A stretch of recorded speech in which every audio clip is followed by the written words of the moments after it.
पंडित जी, ये जो चंद्र ग्रहण इस बार पड़ रहा है, ये क्यों महत्वपूर्ण है? अर्पिता, कुछ दिनों पहले हमने अपने कार्यक्रम में सूर्य ग्रहण पर भी चर्चा की थी जी। और जब भी कोई ग्रहण आता है, सूर्य ग्रहण आएगा, उसके 15 दिनों बाद चंद्र ग्रहण अवश्य आएगा। ये हमेशा जोड़े में आते हैं, ये एक नियम है। अब अगर इस बार के चंद्र ग्रहण को हम समझना चाहें तो ये वर्ष का पहला चंद्र ग्रहण होगा। साल 2023 का पहला चंद्र ग्रहण है। चंद्र ग्रहण बहुत सारे तरीकों का होता है, लेकिन ये कोई विशिष्ट ग्रहण नहीं है, ये एक उपछाया ग्रहण है। उपछाया ग्रहण में क्या होता है कि पृथ्वी की छाया चंद्रमा पर पड़ती है।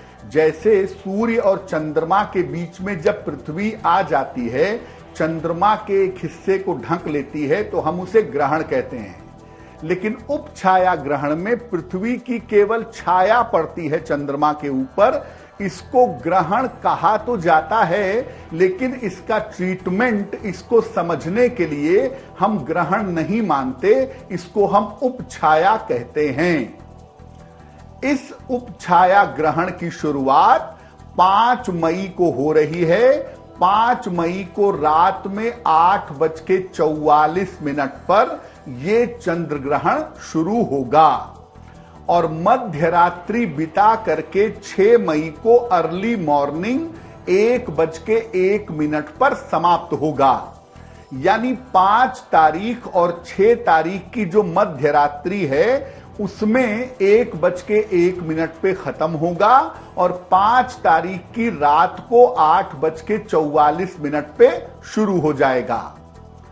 ज्योतिष के अनुसार ये ग्रहण तुला राशि में लगेगा। शुरुआत होगी इसकी स्वाति नक्षत्र में और इसका समापन होगा विशाखा नक्षत्र में। यानी तुला राशि पूरी तरह से प्रभावित होगी और उसके अलावा स्वाति नक्षत्र और विशाखा नक्षत्र पर इसका असर पड़ेगा। बहुत सारे लोग ऐसा कह रहे हैं कि यह ग्रहण भारत में नहीं दिखेगा।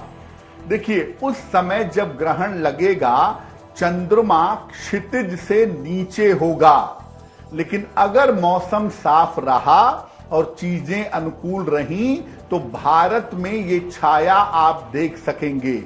हो सकता है कि चंद्रमा के क्षितिज से नीचे होने की वजह से या मौसम की खराबियों की वजह से आप न देख पाएं, लेकिन ये जाने रहिए कि ये सामान्य विशिष्ट ग्रहण नहीं है, ये उपछाया ग्रहण है।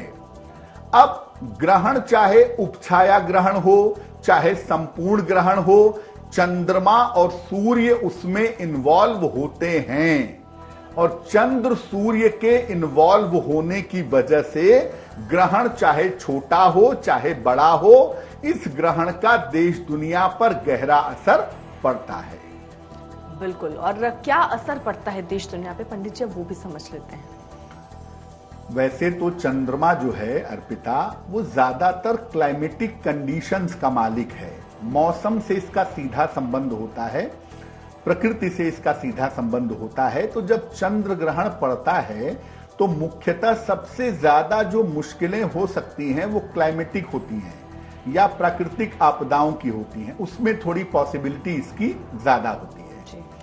अब जो 5 मई को चंद्र ग्रहण लगने जा रहा है, उसका देश दुनिया पर कैसा प्रभाव पड़ेगा? देखिए, ये जो चंद्र ग्रहण है ये तुला राशि में लगेगा और तुला राशि का मतलब पश्चिम दिशा है, वेस्ट साइड है। तो जो पश्चिमी देश हैं दुनिया के, जैसे अमेरिका है, यूरोप है, कनाडा है, ब्रिटेन है, जो पश्चिमी देश हैं दुनिया के, वहां पर समस्याएं आ सकती हैं। राजनीतिक समस्याएं भी हो सकती हैं और प्राकृतिक समस्याएं भी हो सकती हैं, इसकी संभावना बनती है। प्राकृतिक आपदाओं की संभावना भी बनेगी इस चंद्र ग्रहण की वजह से। इस चंद्र ग्रहण के बाद अगले 1 महीने में भूकंप, भूस्खलन, ज्यादा बरसात, इस तरह की संभावना बन सकती है।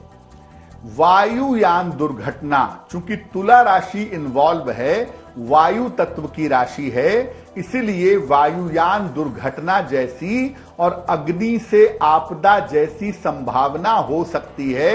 वायुयान की दुर्घटनाएं घट सकती हैं और फायर से, अग्नि से आपदा आ सकती है। चंद्रमा का ग्रहण है, तुला राशि इन्वॉल्व है, इसलिए जो महिला राजनीतिज्ञ हैं देश दुनिया में, उनको अपने स्वास्थ्य का और अपने जीवन का विशेष ध्यान रखना होगा। यानी कि प्राकृतिक आपदाओं के अलावा जो चीज ज्यादा ध्यान देने लायक है वो एक तो वायुयान दुर्घटना है और दूसरा जो महिला राजनीतिज्ञ हैं उनके जीवन में भी दिक्कतें हो सकती हैं। तुला का मतलब होता है न्याय, तराजू, और तुला राशि इसमें इन्वॉल्व है, इसलिए इस समय न्यायालय से कोई महत्वपूर्ण निर्णय भी आ सकता है। यानी इस समय कोर्ट कोई ऐसा निर्णय दे सकता है जो हिस्टोरिकल जजमेंट हो, बड़ा निर्णय हो, जिसका प्रभाव सरकार पर, देश पर और जनता पर पड़े। इस समय न्यायालय की तरफ से कोई विशेष निर्णय, कोई विशेष स्थिति दिखाई दे सकती है।